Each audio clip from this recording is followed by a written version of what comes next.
সুপ্রিয় দর্শক, আসসালামু আলাইকুম। আপনাদের সবাইকে স্বাগত জানাচ্ছি এখনকার আলোচনায়। আপনাদের সঙ্গে আছি আমি সিরাজুল ইসলাম। দর্শক, তুরস্কের রাজধানী আঙ্কারায় মার্কিন নেতৃত্বাধীন নেটো জোটের শীর্ষ সম্মেলন অনুষ্ঠিত হলো। সেখানে আজকে দ্বিতীয় দিনে ডোনাল্ড ট্রাম্প ইরানের সাথে যুদ্ধবিরতির যে চুক্তি বা 14 দফা যে সমঝোতা চুক্তি সই হয়েছিল তা শেষ হয়ে যাওয়ার কথা তিনি বলেছেন। এরপরে তিনি আরও বেশ কিছু গুরুত্বপূর্ণ কথা বলেছেন, যেগুলো খুবই উদ্বেগজনক। তিনি বলেছেন আজ রাতে ইরানের উপর আরও হামলা হতে পারে, এবং তিনি বলেছেন যে খুবই মৌলিক গুরুত্বপূর্ণ অবকাঠামো যেমন বিদ্যুৎ এবং পানি শোধনাগারের উপর হামলা হতে পারে।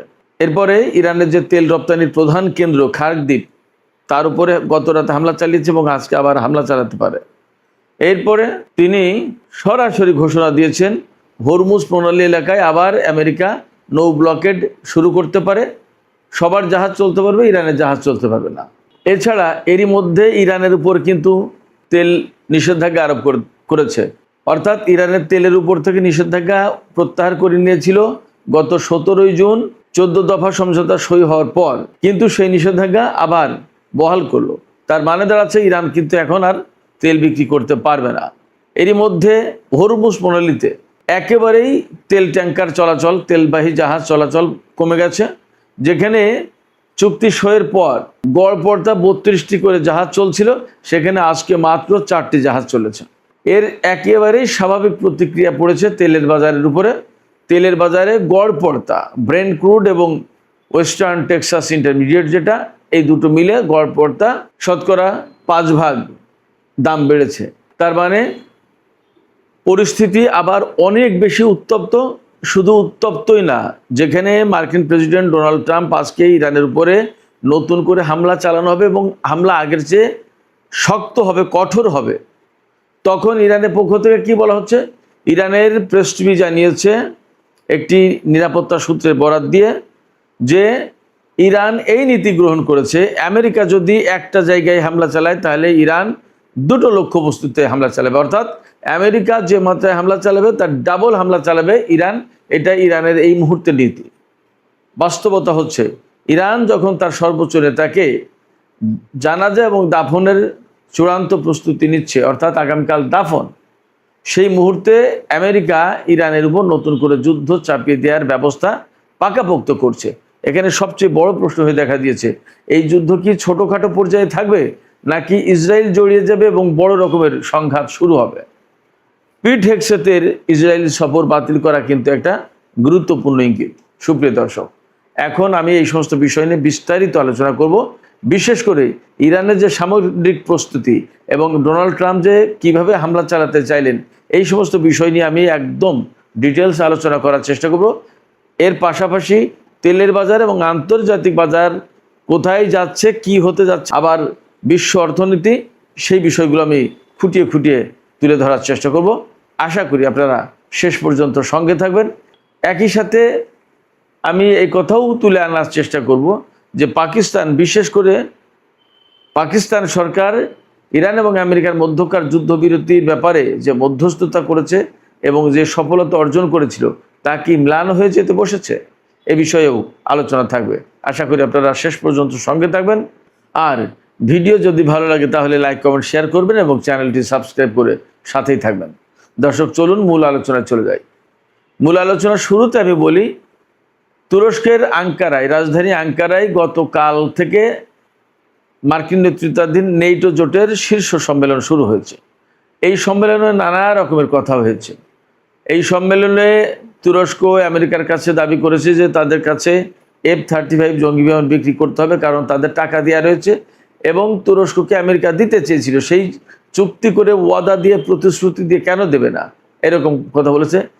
এই ব্যাপারে ইসরায়েলের প্রধানমন্ত্রী বেনিয়ামিন নেতানিয়াহু বলেছে যে না, তুরস্ককে F-35 যুদ্ধ বিমান দেওয়া যাবে না, কারণ তুরস্ক আমেরিকার সেই মানের বন্ধু না, ততটা বিশ্বস্ত বন্ধু নয়। তার মানে মাঝে মাঝে যে দোকান ইসরায়েলের প্রধানমন্ত্রী বেনিয়ামিন নেতানিয়াহুকে কিছু লক্ষ্য করে কিছু সমালোচনামূলক বক্তব্য দেয়, এই কারণে এরদোগান একদম পরীক্ষায় পাশ করা বন্ধু না। যদিও ইসরায়েলের সাথে তুরস্কের সব ধরনের মোটামুটি লেনদেন চলে, তারপরেও তুরস্ক ইসরায়েলের বা আমেরিকার পরীক্ষিত বন্ধু হতে পারেনি এখনও, কিন্তু এরদোগান এখনও নেটো জোটে থাকেন। তিনি আমেরিকার কাছ থেকে F-35 নেওয়ার চেষ্টা করেন এবং ইসরায়েলের সাথে সম্পর্ক মোটামুটি মেনটেন করেই চলেন। যাই হোক মধ্যপ্রাচ্যে এবং সিরিয়ার পরিস্থিতি কি করে দিয়েছে আপনারা তো সবাই জানেন। সেখানে এই যে আল সারাকে বা জোলানি, তাকে ক্ষমতায় আনিয়ে কি অবস্থা করছে, এবং ইসরায়েল তো সিরিয়াকে প্রায় পুরোটাই কন্ট্রোল করার অবস্থায় চলে গেছে। এরদোগান যে কি করবেন এবং কি প্ল্যানে আছেন আল্লাহ মালুম, আমরা দেখার অপেক্ষায় থাকলাম। যাই হোক, এই আঙ্কারায় নেটো জোটের শীর্ষ সম্মেলনে ডোনাল্ড ট্রাম্প তারপরেও বলেছেন যে তিনি তুরস্কের কাছে F-35 যুদ্ধ বিমান বিক্রি করবেন, এবং দেখা যাক আদৌ তিনি বিক্রি করেন কিনা। কারণ তিনি যা বলেন আর তিনি যা করেন দুটো এক না, এবং তিনি যা বলেন আর তিনি যা করতে পারেন তাও এক না। কারণ ডোনাল্ড ট্রাম্প বলতে পারেন মুখে অনেক কথা, তা কিন্তু সব করতে পারেন না। যেটা ইসরায়েলি আইপ্যাক চায় না সেটা তিনি করতে পারেন না। ইরানের সাথে যুদ্ধের ব্যাপারে ডোনাল্ড ট্রাম্প না চাইলেও ওরা চায়, এবং ডোনাল্ড ট্রাম্পকে তাই করতে হয়। ব্যাপারটা এরকম। সেক্ষেত্রে তুরস্ককে F-35 জঙ্গি বিমান দেবে কিনা আমরা অপেক্ষা করে দেখি কি হয়। এরপরে এই নেটো সম্মেলনে তিনি গ্রিনল্যান্ডকে কিনে নেওয়ার বা আমেরিকার নিয়ন্ত্রণে থাকা উচিত বলে ঘোষণা দিয়েছেন, কিন্তু সেখানে গ্রিনল্যান্ডের পক্ষ থেকে বলা হয়েছে যে গ্রিনল্যান্ডের জায়গায় থাকবে, এটা বিক্রির জন্য না, এটা কাউকে দেওয়া হবে না। তার মানে নেটো জোটের ভেতরে যদিও সহমর্মিতার কথা অনেক আছে, অনেক প্রতিশ্রুতি আছে, কিন্তু আসলে নেটো জোট স্বাভাবিক অবস্থায় নেই। নেটো জোটের নেতাদের তিনি ব্যাপক সমালোচনা করেছেন, এবং ইরানের বিরুদ্ধে যুদ্ধের সময় আমেরিকাকে নেটো জোট কেন সহযোগিতা করেনি সেই ক্ষোভ তিনি ঝেড়েছেন এখানে।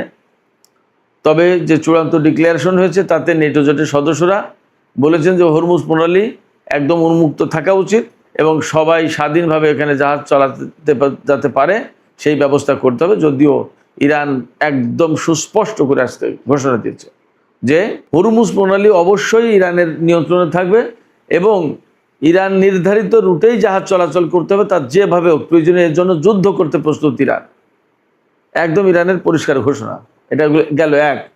দুই হচ্ছে ডোনাল্ড ট্রাম্প যে ইরানের উপরে নতুন করে হামলা চালানোর হুমকি দিয়েছেন, সেই ব্যাপারে বলেছেন যে ইরানের যদি কোনো একটা লক্ষ্যবস্তুতে আমেরিকা হামলা চালায়, তাহলে ইরান আমেরিকার দুটো লক্ষ্যবস্তুতে হামলা চালাবে, তার মানে দ্বিগুণ, 1:2। আমেরিকা একটা হামলা চালালে ইরান দুটো চালাবে। তার মানে ইরান এই যে মার্কিন হামলা বা তার সামরিক পরিকল্পনা, তার যত যা কিছু, তার ব্যাপারে ইরান খুবই সতর্ক আছে এবং খুব শক্ত অবস্থানে আছে। কোনো মতেই এখানে নরম কাটবে না, অর্থাৎ আমেরিকার সাথে কম্প্রোমাইজ করবে না, আপোষ করবে না, তাতে তত বড় যুদ্ধই আসুক না কেন। ইরানের প্ল্যান, ইরানের ঘোষণা, ইরানের প্রতিশ্রুতি এইরকম। সাথে সাথে ইরান বলছে যে 14 দফা যে সমঝোতা স্মারক সই হয়েছে ইরান এবং আমেরিকার মধ্যে, তা মানা আমেরিকার জন্য জরুরি। যদি তারা এই সমঝোতা স্মারক লঙ্ঘন করে তাহলে ইরান তার পাল্টা ব্যবস্থা নেবে। বাস্তব কথা যেটা হচ্ছে, ট্রাম্পের পক্ষ থেকে যে সমস্ত হুমকি দেওয়া হয়েছে এবং ইরানের পক্ষ থেকে যে জবাবি বক্তব্য দেওয়া হয়েছে, তাতে একথা পরিষ্কার বোঝা যায়। আমি সবসময় বলে আসি, আমেরিকার সাথে ইরানের বা ইরানের সাথে আমেরিকার যে দ্বন্দ্ব, ইসরায়েলের সাথে ইরানের যে দ্বন্দ্ব, এই দ্বন্দ্ব আসলে কোনো কূটনীতি দিয়ে মীমাংসা হওয়ার মতো দ্বন্দ্ব না। এটা একেবারে ভেতরগত দ্বন্দ্ব, আদর্শিক দ্বন্দ্ব, এবং বলা যায় যে জন্মগত দ্বন্দ্ব। সেই দ্বন্দ্ব কেন? সেই দ্বন্দ্ব যে কয়টা কারণে, তার একটা কারণ হচ্ছে যে ইসরায়েল হচ্ছে আল আকসা দখলকারী একটা দেশ, আল কুদস দখলকারী একটা দেশ। ফিলিস্তিনিদের উচ্ছেদ করে দিয়ে ভূমি জবরদখল করে একটা ইহুদি রাষ্ট্র প্রতিষ্ঠাকারী একটা দেশ। এরপরে আমেরিকা সেই শক্তিকে পেট্রোনাইজ করে এবং সেই শক্তিকে এই মধ্যপ্রাচ্যে আপার হ্যান্ডে তুলে তাকে দিয়ে মধ্যপ্রাচ্য কন্ট্রোল করায়। মধ্যপ্রাচ্যের কোনো দেশকে শান্তিতে থাকতে না দিয়ে ইরানের বিরুদ্ধে ম্যাক্সিমাম আরব কান্ট্রিকে লাগিয়ে দিয়েছে। এগুলো ইরানের অভিযোগ বা প্রেক্ষাপটটা এইরকম। সেক্ষেত্রে ইরানের সাথে ইসরায়েল বা আমেরিকার যে সমস্ত দ্বন্দ্ব, এ শুধু একটা বা 2টা কূটনৈতিক বৈঠকে শেষ হবে, এটা ভাবার কোনো কারণই নেই। এটা প্রকৃতপক্ষে পরমাণু বিষয় নিয়ে মূল দ্বন্দ্ব না, তেল গ্যাস খনিজ সম্পদ এই সমস্ত নিয়ে মূল দ্বন্দ্ব না। সবচেয়ে বড় যে দ্বন্দ্ব, আসল যে জায়গা, সেটা হচ্ছে আদর্শিক। অর্থাৎ ইরানে ইসলামী বিপ্লবী সরকার থাকবে কিনা, ইরানে ইসলামী বিপ্লব টিকে রাখা হবে কিনা, এইগুলো হলো আমেরিকা এবং ইসরায়েলের মূল প্রশ্ন। আর ইরানের প্রশ্ন হচ্ছে এগুলো তো থাকবেই, এইগুলো নস্যাৎ যারা করতে আসবে তাদের এগেনস্টে ইরানের চূড়ান্ত লড়াই হবে, যুদ্ধ হবে। তারা সেইভাবেই সামরিক দিক দিয়ে প্রস্তুতি নিয়েছে। আজ বছরের পর বছর, যুগের পর যুগ কত দেশের সাথে দ্বন্দ্ব সংঘাত হয়, আবার কিন্তু মীমাংসা হয়ে যায়, মিলে যায়। কিন্তু ইরানের সাথে এই মীমাংসা বা মিলে যাওয়ার কিন্তু প্রশ্ন এই পর্যন্ত আসেনি, বরং দিন দিন দিন দিন সেগুলো শক্ত হতে হতে হতে এখন চূড়ান্ত বিস্ফোরণ ঘটেছে। এবং আমি সেই কারণে বলি যে আমেরিকার সাথে ইরানের যে চুক্তি সমঝোতা হয়েছে, এগুলো দিয়ে আমরা আশা করি যে দুনিয়ায় শান্তি আসুক, শান্তি চুক্তি হোক, স্থিতিশীলতা ফিরে আসুক, মানুষ নিরিবিলি বসবাস করুক, আন্তর্জাতিক বাজার স্থিতিশীল হোক, সব কিছু ঠিকঠাক হোক। কিন্তু বাস্তবতা হচ্ছে এর পেছনে যে কথা থেকে যায় সবসময়, অন্তত আমার মনের ভেতরে যে কথা থাকে, সেটা হচ্ছে এই আমেরিকার সাথে ইসরায়েলের সাথে ইরানের মীমাংসা হবে না, এবং যা কিছু হওয়ার তা চূড়ান্ত যুদ্ধের ভেতর দিয়েই হওয়ার সম্ভাবনা যথেষ্ট বেশি। ফলে এই যে মাঝখানে যে যুদ্ধবিরতি সমঝোতা স্মারক, আবার 60 দিনের ভেতরে নতুন পূর্ণাঙ্গ চুক্তি, ইরানের উপর থেকে এটা সেটা বহু কিছু করবে, আসলে বাস্তবতা হচ্ছে এগুলো বলে কিন্তু করবে না। করলে ইরান শক্তিশালী হবে। সমঝোতা স্মারকের যতগুলো দফা আছে তার প্রত্যেকটা দফা বাস্তবায়ন করলে ইরান লাভবান হবে, ইরান শক্তিশালী হবে। এটা কোনো মতেই ইসরায়েল হতে দেবে না, ইসরায়েল চায় না। সেক্ষেত্রে ডোনাল্ড ট্রাম্প এখন যে ঘোষণা দিচ্ছেন যে ইরানের উপরে আরও কঠোর হামলা হতে পারে, আজ রাতেই হামলা হবে, ইরানের যে ডিস্যালিনেশন যে প্রজেক্ট সেগুলোর উপর হামলা হবে, অর্থাৎ লবণাক্ত পানি প্রক্রিয়া করে পানযোগ্য করে তোলার যে প্রকল্প তার উপর হামলা করবে। দেখেন, একেবারেই মানবিক ব্যাপার। এইটা কি সামরিক লক্ষ্যবস্তু হওয়া উচিত? তার পানি লবণাক্ত মুক্তকরণের যে প্রজেক্ট, এটা কি সামরিক লক্ষ্যবস্তু হওয়া উচিত? আমেরিকা তার উপর হামলা চালাবে। তার মানে কি ইরানের বেসামরিক অবকাঠামো ধ্বংস করে দিয়ে যে দেশের জনগণের উপরে একটা শাস্তিমূলক ব্যবস্থা নিতে চায়। তো যার কারণে ইরানকে অবশ্যই এখানে পাল্টা ব্যবস্থা নিতে হবে। ইরানের উপরে যুদ্ধ চাপিয়ে দেয়া তার মানে ইরানকে মার দেয়া। আমাকে আপনাকে যদি কেউ মারতে আসে তাহলে সেটা অপমান না? এই অপমান কি ইরান চুপচাপ বসে বসে দেখবে, সহ্য করবে? তা মোটেই না। ফলে অনেক বড় যুদ্ধ আবার শুরু হওয়ার আশঙ্কা তৈরি হলো, এবং এই আশঙ্কাকে সামনে রেখে, মাথায় রেখে ইরান তার প্রস্তুতিটা সেইভাবেই নিচ্ছে। যদিও ইরানের সর্বোচ্চ নেতার জানাজা দাফনের অনুষ্ঠান চলছে, কিন্তু তার যুদ্ধ প্রস্তুতিও কিন্তু থেমে নেই। ইরানের জাতীয় সংসদের স্পিকার বাকের কলিবাফ গতকাল কিন্তু পরিষ্কার করে বলেছেন, ইরানের বিরুদ্ধে যারা এই ধরনের যুদ্ধ চাপিয়ে দেওয়ার চেষ্টা করবে, বা ইরানের সর্বোচ্চ নেতাকে যারা হত্যা করেছে, বা ইরানের জনগণকে যারা হত্যা করেছে, তাদের কাউকেই বিচারের আওতায় আনতে কুণ্ঠাবোধ করবে না। ইরান চেষ্টা করবে তাদেরকে শাস্তির আওতায় আনা হবে। আর ইরানের সামরিক কমান্ডাররা তো বলছেই যে বিন্দু মাত্র ভুল হিসাব নিকাশ করলে আমেরিকাকে তার জবাব পেতে হবে ইরান থেকে। তার মানে নতুন করে আমি একদম পরিষ্কার হচ্ছি, বা আমার দৃঢ় বিশ্বাস হচ্ছে যে আবার আমেরিকা এবং ইরানের সাথে যুদ্ধ শুরু হয়ে যেতে পারে। এবং এই যুদ্ধ শুরু হলে হরমুজ প্রণালী বন্ধ হবে। হরমুজ প্রণালী বন্ধ হলে আবার তেলের বাজার অস্থিতিশীল হবে, গ্যাসের দাম বেড়ে যাবে, আন্তর্জাতিক অর্থনীতি ঝুঁকির মুখে পড়বে, অস্থিতিশীল হবে, স্টক মার্কেটে ধস নামবে। এরপরে আমাদের মতো তৃতীয় বিশ্বের যে সমস্ত দেশ আছে তারা সবচেয়ে বড় বেশি ক্রাইসিসের মধ্যে পড়ে যাবে। আমাদের যে সমস্ত জনশক্তি রয়েছে, বিশেষ করে মধ্যপ্রাচ্যের বিভিন্ন দেশে, তারা ঝুঁকির মুখে পড়বে, তারা কষ্টের মধ্যে পড়বে, এবং তাদের চাকরি, তাদের কর্মসংস্থান নষ্ট হওয়ার সম্ভাবনা বা আশঙ্কা থেকে যাচ্ছে। এছাড়া পাকিস্তান, কাতার বা আরও যে সমস্ত দেশ এই যুদ্ধবিরতির ব্যাপারে মধ্যস্থতা করেছিল, তাদের জন্য এখন মানসম্মানের ব্যাপার হয়ে গেল।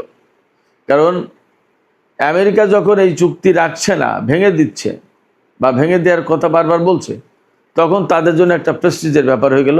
তারা এত চেষ্টা তদবির করে একটা চুক্তি করলো, এবং চূড়ান্ত চুক্তির দিকে যেখানে যাচ্ছিল সেই জায়গায় আবার এখন নতুন করে যুদ্ধ, এবং ডোনাল্ড ট্রাম্পের পক্ষ থেকে বলা হলো ডিল ইজ ওভার, চুক্তি শেষ। এখন নতুন করে আজকে একদম ঘোষণা দিয়ে ইরানের উপর হামলা চালানোর কথা বলছে। তাহলে এই যে যারা মধ্যস্থতা করেছিল তাদের মুখ থাকে কোথায়? এটা তো প্রেস্টিজের ব্যাপার। এবং পাকিস্তান যে এই যুদ্ধবিরতির চুক্তি করিয়ে মধ্যস্থতা করিয়ে একটা কূটনৈতিক একটা বিশাল সফলতা অর্জন করছিল, এই সফলতা আসলে কেউ কেউ পছন্দ করছে না, এটাও আর একটা বাস্তবতা। এবং যারা যারা পছন্দ করছে না তার ভিতরে একদম সরাসরি বললে ভারত এবং ইসরায়েল আছে। সেক্ষেত্রে ইরান এবং আমেরিকার মধ্যকার এই উত্তেজনা নিয়ে পাকিস্তান এখন একরকমের বাজে অবস্থার ভিতরে পড়েছে, একটা মান সম্মান চলে যায় এরকম একটা অবস্থার ভেতরে পড়েছে। সুপ্রিয় দর্শক, চলমান যে পরিস্থিতি, সেই পরিস্থিতিতে এখন আসলে খুব বেশি কিছু করার নেই। তবে একটা কাজ করা যায়, রাশিয়ার প্রেসিডেন্ট ভ্লাদিমির পুতিনের সাথে মাঝে মাঝেই ডোনাল্ড ট্রাম্প আলোচনা করেন এবং পুতিনের কথা বেশ শোনেন। পুতিন এবং চীন যদি ডোনাল্ড ট্রাম্পকে চেপে ধরে তাহলে চুক্তি বাস্তবায়ন করতে বাধ্য হবে এবং নতুন করে আর যুদ্ধের আশঙ্কা তৈরি হয় না। তবে তারা করবেন কিনা সেটা নিয়ে আমার সন্দেহ আছে। এই কারণে আমি সবসময় বলি যে প্রেসিডেন্ট পুতিন এই এককেন্দ্রিক বিশ্ব ব্যবস্থাকে পরিবর্তন করে দেওয়ার জন্য, বদলে দেওয়ার জন্য একটা বিশেষ মিশন পরিচালনা করছেন। তার সাথে যুক্ত আছে ইরান এবং চীন। সেক্ষেত্রে ডোনাল্ড ট্রাম্প যত ভুল করবে, যত যুদ্ধ করবে, যত মিসক্যালকুলেশন করবে, যত ইরানের সাথে দ্বন্দ্বে যাবে, ততই এই এককেন্দ্রিক বিশ্ব ব্যবস্থা পরিবর্তনের প্রক্রিয়া গতিশীল হবে। সেক্ষেত্রে প্রেসিডেন্ট পুতিন আসলে ডোনাল্ড ট্রাম্পকে থামাতে চাইবেন কিনা সেটা একটা ব্যাপার। যদি ডোনাল্ড ট্রাম্পকে থামাতে চাইতেন তাহলে ডোনাল্ড ট্রাম্প ক্ষমতা আসার পর ইউক্রেনের যুদ্ধও কিন্তু বন্ধ হয়ে যেত, কিন্তু তা হয়নি। সেক্ষেত্রে বিশ্বে একটা বড় পরিবর্তন আনতে হলে আমেরিকার সামরিক শক্তি দুর্বল করতে হবে।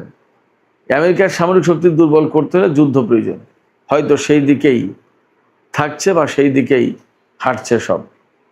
সুপ্রিয় দর্শক, এখনকার আলোচনা এখানে শেষ করতে চাই। আলোচনা শেষের আগে আমি আপনাদের কাছে প্রশ্ন রাখি, আপনারা কি মনে করছেন এই যে ইরানের উপরে আবার নতুন করে তেল নিষেধাজ্ঞা দিল, অর্থাৎ ইরান তেল বিক্রি করতে পারবে না, তাতে ইরান কি অন্যদের তেল এই হরমুজ প্রণালী দিয়ে যেতে দেবে? তাহলে ইরান যদি কারো জাহাজ যেতে না দেয় তাহলে ইরানের জাহাজও যেতে দেবে না আমেরিকা। ঘোষণাটা এইরকম।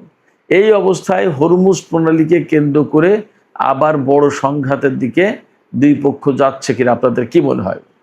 ইরান কিন্তু বলেছে আমেরিকা একটা হামলা চালালে ইরান দুইটা হামলা চালাবে।